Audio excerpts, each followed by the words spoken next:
Hello and welcome to a diplomacy game with me, Adrenaline. You may be wondering, why are we already starting turn 93? Well, let me say a couple of things about that.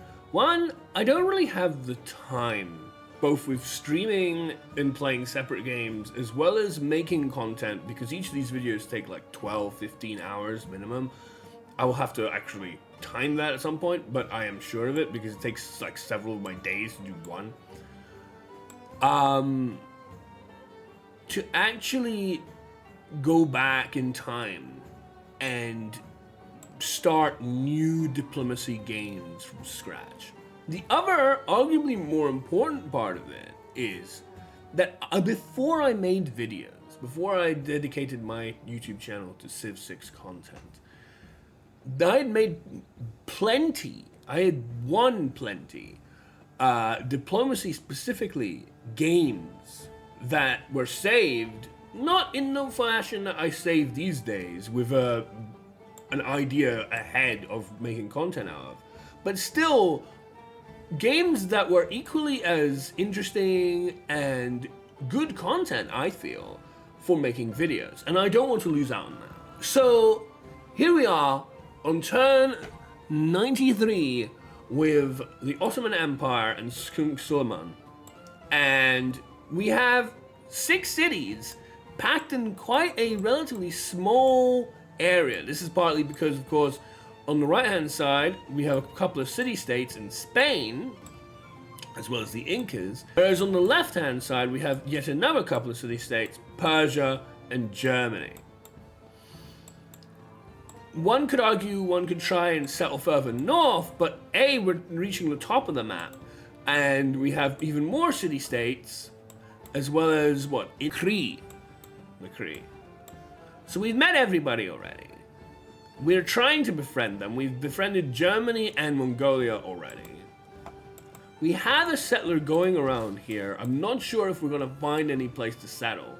We could try and use a culture alliance to help establish a settlement over there.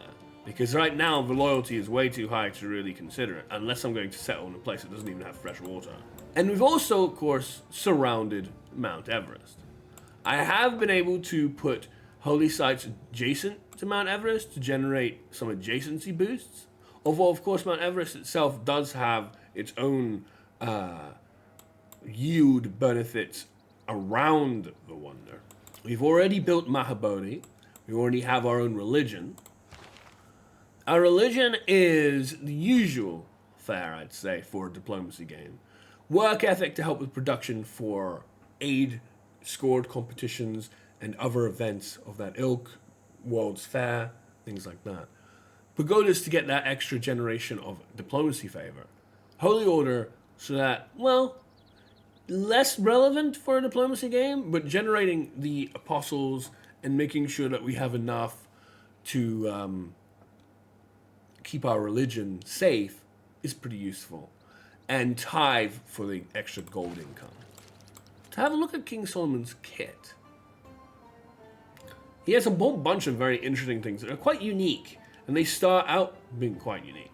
With the Grand Vizier, exclusive unique governor with military and diplomatic abilities. See, already geared potentially for diplomacy. Gain a Janissary unique unit, which is some people's very favorite unit in the whole game, and a governor title when the gunpowder technology is researched. Great Turkish Bombard, plus 50% production towards siege units. All siege units gain plus 5 combat strength against district defenses. Conquered cities do not lose population. Cities not founded by the Ottomans gain plus 1 amenity and plus 4 loyalty per turn. So pretty damn good military-based Civ, with those abilities allowing you to keep hold of the territory that you take over. Janissary, Ottoman unique Renaissance era unit that replaces the musketman, starts with a free promotion, stronger and cheaper than the musketman.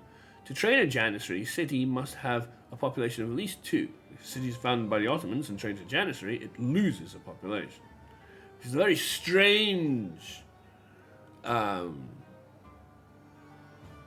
holdback, and for someone like me who doesn't like, or setback, someone like me who doesn't really like to go to war too much, especially in a diplomacy game, which is rather counterintuitive to going to war, to try and then be diplomatic. I tend not to use this unit, but I can totally respect that it is very strong. Barbary Corsair. Ottoman unique medieval era naval unit that replaces the privateer. I do like those. I like their stealth and I like their range. It costs no movement to coastal raid. Can only be seen by other naval raiders unless adjacent to it. Reveals naval raiders within sight range. Grand Bazaar, a unique building to the Ottomans. Accumulate one extra strategic resource for every different type of strategic resource the city has improved. Receive one amenity for every luxury resource the city has improved. I'm not entirely sure what type of building this Grand Bazaar even is. Is this for the encampment or for the entertainment complex? Because it seems to do both. Which is not bad. Giving extra amenities when you're at war is not a bad idea at all. Welcome, you join us as we just hit past the 100 mark, turn 105, and I did indeed settle another city to the north here in Konya, but as you can see, I didn't really want to pursue going on mountainous terrain slowly up through this place. I've already been blocked by Cyrus. There's nothing really up here but desert. I figured, given how late the game is, better settle earlier rather than later. And, we have a nice place for a holy site over here, which is out of range from our other cities. Well, maybe not this one, but still, an opportunity for this city, this new city, to have a 5 adjacency holy site. That's not bad, that's not bad at all. So hopefully we can utilize this city to some effect. Also, in addition, the big thing of the past few turns was that we acquired Statue of Liberty. So now we have a nice 10 diplomatic points halfway there, which, with over half the game played in a normal game, it's a little bit slow for me, but things have changed since I played this. Also, you see me have aligned with a bunch of archer units. I'd wondered if I could possibly try and take down Cardiff, but you know what, that never really materialized. But meanwhile, Spain themselves are trying to take down Granada, so they'll probably be able to get this wall down and take this in coming in turns. And it's funny because how thematic is that? Granada get taken back by Spain. So yeah, doing all right. Welcome back a little later on as we're on turn 120 now. You can see that Spain really likes to parade all their apostle units in front of my terrain. It's kind of strange because we're still fairly in control of our own religion. We have a lot of defensive apostle units aligned in our cities in need to protect it if necessary. But honestly, they're not really causing as much threat as their bravado seems to suggest.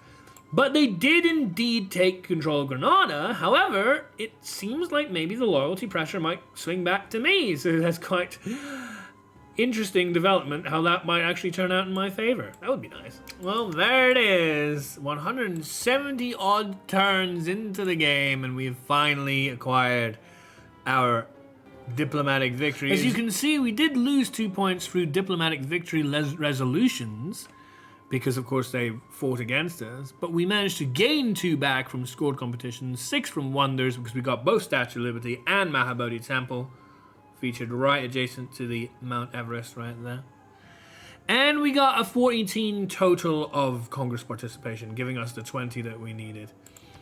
Not too long ago I released my quickest ever culture victory of about 140 turns, which is usually a slower win con, with John Curtin, and it didn't get as much love as I was hoping for. So maybe you guys will enjoy my slowest ever diplomatic victory instead.